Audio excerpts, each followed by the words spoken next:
आमा, जति समय हिजो मेरो जिन्दगी बनाउनलाई खर्चिनु भयो त्यति नै समय लगाए बाँकी तिम्रो जिन्दगी सुन्दर अनि सुखी बनाउनु मन छ।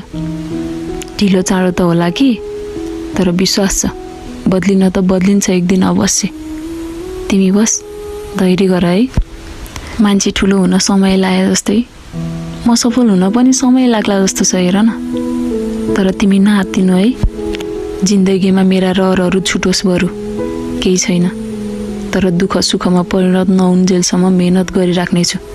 बस तिम्रो लागि उद्देश्य यति मात्र लिनु छ आमा, कि पीडा लुकाउँदा लुकाउँदै हाँस्न बिर्सेको त्यो तिम्रो पेनफुल जिन्दगीलाई म ब्युटिफुल बनाउन सकूँ।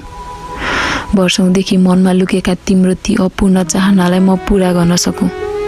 आमा, तिमीलाई संसारभरिको खुसी मिलोस् अनि तिमीलाई खुसी बनाउने अवसर मलाई बस